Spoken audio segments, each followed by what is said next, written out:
ఓకేనా? ఓకే. అందరికీ నమస్కారం.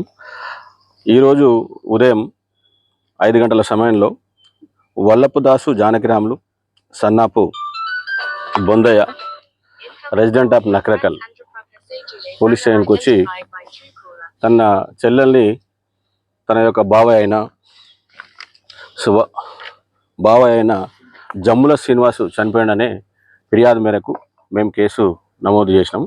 దానిలో భాగంగానే ఇమీడియట్గా సీన్ విజిట్ చేసినాము మన రాజీవ్ గాంధీ నగర్ ఫేస్ 1లో. అక్కడ నుంచి నేరస్థల పంచనామా కండక్ట్ చేసిన తర్వాత డెడ్ బాడీ ఇక్కడ షిఫ్ట్ చేయడం జరిగింది. దీంట్లో ఈ మర్డర్ గురించి విచారించి తెలుసుకుంటే ఈ నేరస్తుడు వల్లపు శ్రీనివాసు గత కొన్ని సంవత్సరాల నుంచి వేరే వాళ్ళతో లేడీస్తో ఇల్లీగల్ కాంటాక్ట్ పెట్టుకొని రెగ్యులర్గా తన యొక్క భార్యని హరాస్మెంట్ చేయడం, కొట్టడం ఇవన్నీ చేస్తూ ఉన్నాడు. దాంట్లో భాగంగానే నిన్న కూడా ఏ విధంగానైనా ఈమె ఎలిమినేట్ చేస్తే నాకు నా యొక్క సొంత చేసే పనులకు అడ్డంగా ఉందనే ఉద్దేశంతో కర్రతోని తలపై కొట్టి చంపినట్లుగా కనిపిస్తున్నది. అతను పరారీలో ఉన్నాడు. కేసు దర్యాప్తులో ఉన్నది. స్థానిక పోలీస్ స్టేషన్ ఉంగిపోయారన్న? లేదండి, పట్టుకుంటే చెప్తాము. ఏం జరిగింది? ఎప్పుడు తెలిసింది మీకు? వాడు అసలు బయటికి రావద్దు, చాలా క్రూరుడు, చాలా ఘోరమైన క్రూరుడు వాడు. ఇల్లు ఇడిచిపెట్టి పోవడం, రావడం, తాగడం ఇదే పని. నోరు తెరిస్తాను మనం వాడికి. బయటికి రానివద్దు అసలు. వాడు మా చెల్లి ఎట్లా చచ్చిపోయిందో అట్నే అంతకంటే ఎక్కువ హీనంగా చంపాలి వాడిని. అంతే. మా చెల్లి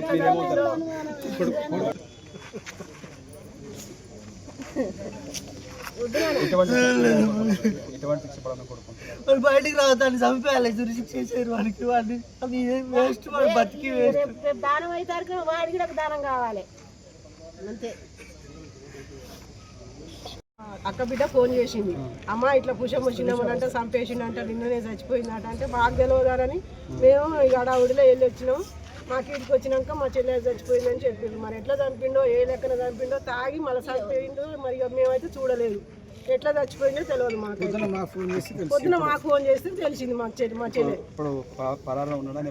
పరారులో ఉన్నాడో మరి పోలీస్ స్టేషన్లో ఉన్నాడో తెలియదండి ఇక.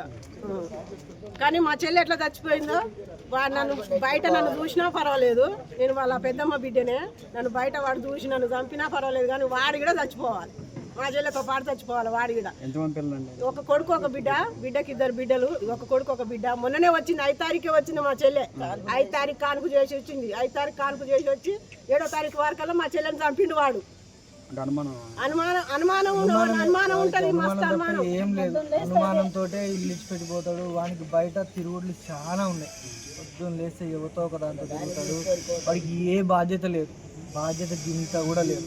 మొత్తం 10 లక్షలు అప్పు చేసి పరారు అయిపోతే నేను వైన్స్లలో పని చేసుకుని నేను తీసుకున్నాను. బీటెక్ చేసి పోయి వైన్స్లో పని చేసుకుని ఏ జాబ్ చేయకుండా పోయి వాడు వేస్ట్. వాడు బతుకున్న దండగా, దేనికి ఉపయోగం లేని బతుకు వాడు. మా అమ్మని పోలీస్ స్టేషన్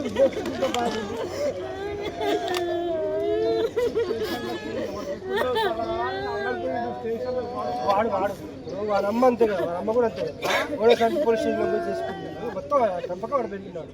ఏం చేస్తున్నాడు మరి? అప్పుడు పోకుండా ఉన్నా అన్నప్పుడు అసలు ఉండదా?